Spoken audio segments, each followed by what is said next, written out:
Hola amigos, mi nombre es Orlando Navarro y soy estudiante de Ingeniería Civil en la Universidad Militar Nueva Granada y hoy vengo a hablarles acerca de las funciones químicas inorgánicas. Las funciones químicas inorgánicas son grupos específicos de compuestos químicos que comparten propiedades y características similares debido a su estructura y composición.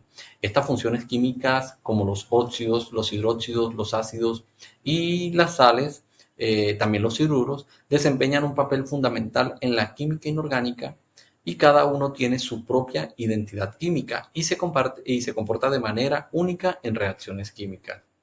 Los óxidos son compuestos químicos formados por la combinación entre un elemento químico y el oxígeno. Los óxidos se forman a través de la reacción química entre un elemento y el oxígeno, como ya lo dije, como por ejemplo el óxido de hierro, que se forma cuando el hierro se oxida en presencia del oxígeno.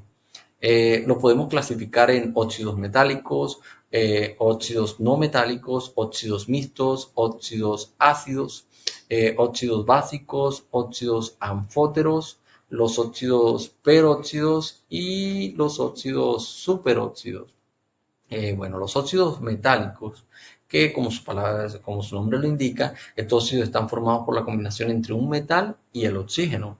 Los no metálicos serían lo contrario, que están conformados por la combinación entre elementos no metálicos y el oxígeno.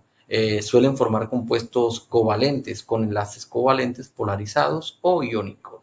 Los óxidos mixtos, son óxidos que contienen más de un elemento. Estos óxidos pueden contener tanto metales como no metales en su composición, por eso son mixtos.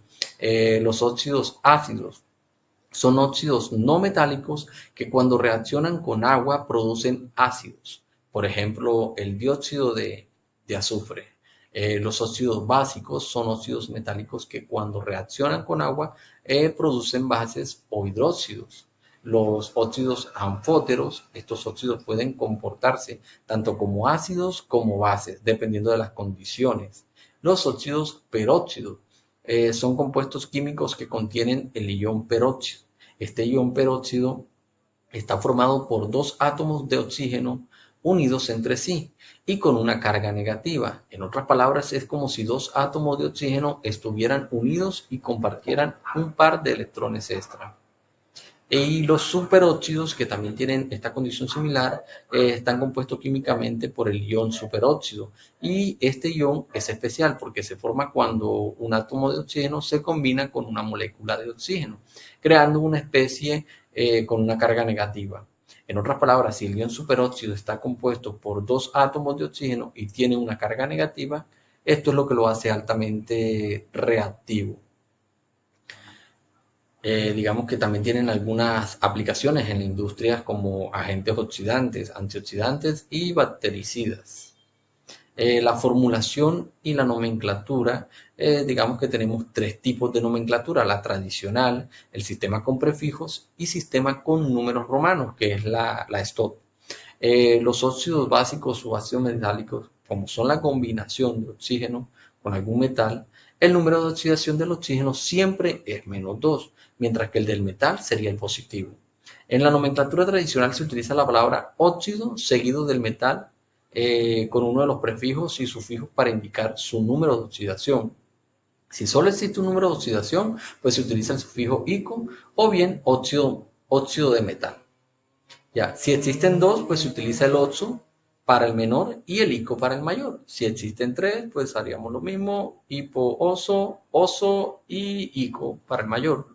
Cuando existen cuatro, pues ya ahí sí tendríamos que utilizar hipo-oso, el ico y el per-ico. O sea, poniendo el nombre intermedio. La formulación y la nomenclatura: esto se utiliza óxido de seguido del nombre del metal y de su número de oxidación encerrado entre paréntesis y en números romanos. Si el metal solo tiene un número de oxidación, pues no hace falta que indiquemos este número. Ya aunque no haya, pues sabemos que es uno. Y digamos que qué aplicaciones pueden tener los óxidos dentro de nuestra carrera o dentro de la ingeniería civil en el mundo. Bueno, lo podemos ver en los pigmentos, podemos verlo en materiales refractorios, podemos verlo en aislamiento térmico, en protección contra la corrosión y contra muchas otras más. Otro apartado ahora son los hidróxidos, que es una combinación derivada del agua tras la sustitución de uno de sus átomos de hidrógeno por la de un metal. Se encuentra presente en muchas bases. Una base es una sustancia que presenta propiedades alcalinas. ¿Cómo se forman? Bueno, los hidróxidos se forman a través de una reacción química entre un metal y el agua o un ácido. La reacción general para la formación de un hidróxido implica la combinación de un metal con el ion hidróxido. Digamos que para clasificarlos, en la clasificación mineralógica de Strunz se les suele englobar dentro del grupo de los óxidos, aunque hay bibliografías que los tratan como un grupo aparte. Los hidróxidos se pueden clasificar en tres: básicos, anfóteros y en ácidos. Y la formulación y nomenclatura, pues bueno, los hidróxidos se comportan como compuestos binarios, ya que un metal se combina con el anión hidróxido, que actúa siempre como una unidad conjunta. En la fórmula, pues va primero el símbolo del metal y a continuación el grupo de hidróxido, entre paréntesis, y la valencia del metal como subíndice. En la nomenclatura STOT se escribe hidróxido de seguido del nombre del metal y su valencia en números romanos, salvo que sea única, cuyo caso pues no se escribe. ¿Y qué aplicaciones podemos tener dentro de la ingeniería civil? Pues lo podemos ver en la producción del concreto, lo podemos ver en el reciclaje de materiales de construcción y también en muchos otros más. Otro apartado que tenemos son los ácidos. Un ácido es una sustancia que libera iones de hidrógeno cuando se disuelve en agua. Esta liberación de iones de hidrógeno es la que hace que las soluciones ácidas tengan un pH menor que 7, que es el pH del agua. Los ácidos tienen algunas propiedades, entre las cuales podemos encontrar que tienen un sabor agrio, que cambia el color de los indicadores ácido-base, como el tornasol, que se torna rojo en presencia de un ácido. Reaccionan con las bases para formar sales y agua, y reaccionan con los metales para formar sales y gas hidrógeno. Realmente, bueno, cualquier compuesto químico que pueda ceder protones es un ácido. ¿Cómo se forman? Bueno, al reaccionar con un gas, puede ser como el flúor, el cloro, entre otros.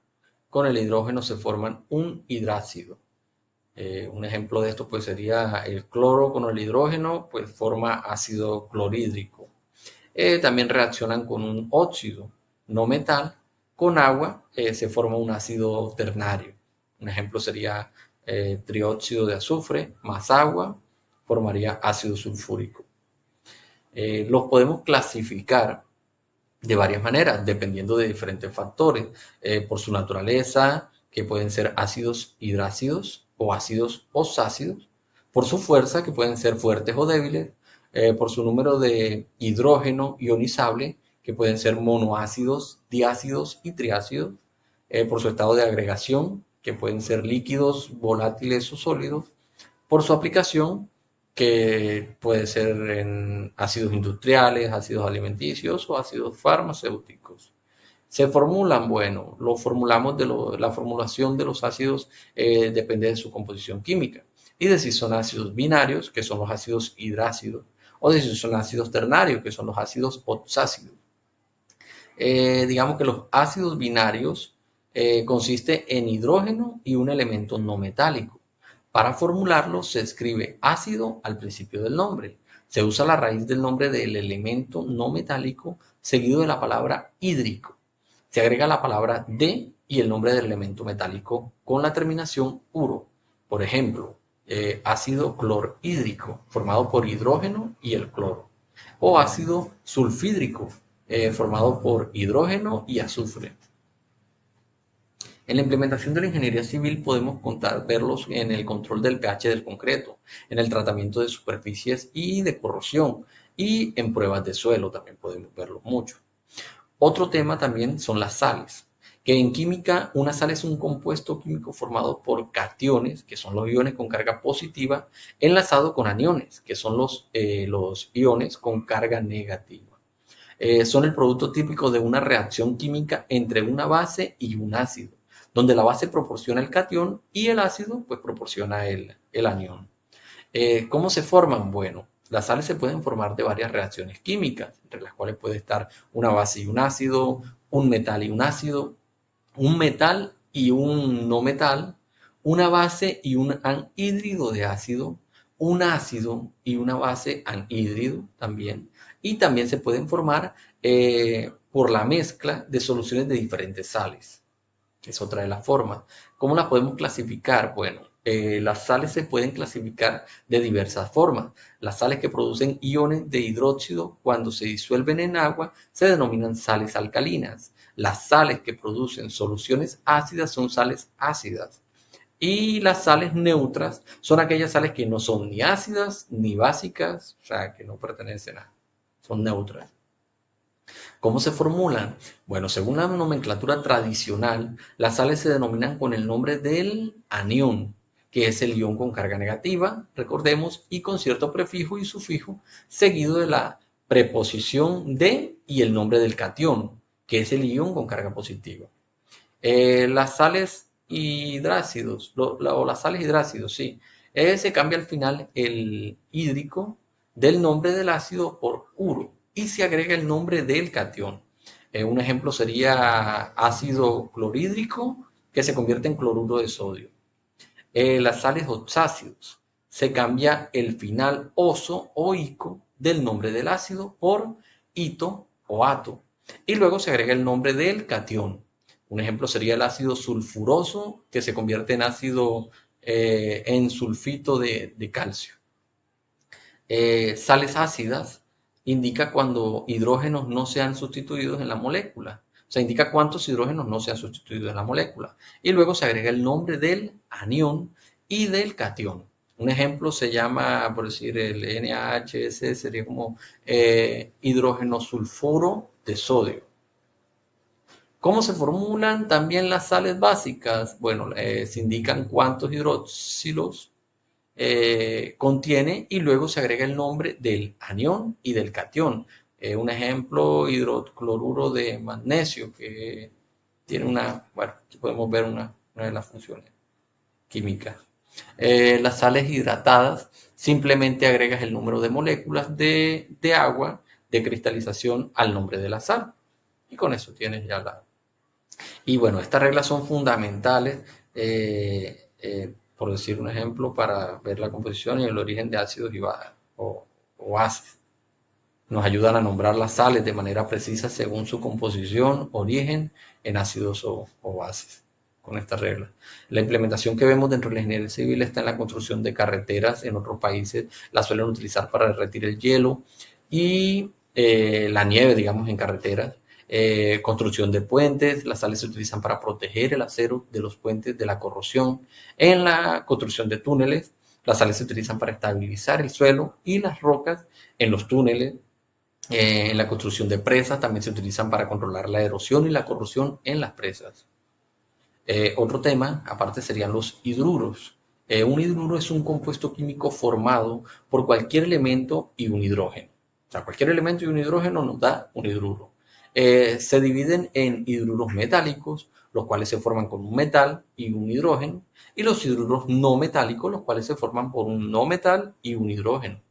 Entonces, los hidruros metálicos, estos son compuestos formados por hidrógeno y un elemento no metálico, como ya lo dijimos, y digamos, el no metal siempre actúa con su menor número de valencia, por lo cual cada uno de ellos forma un solo hidruro no metálico.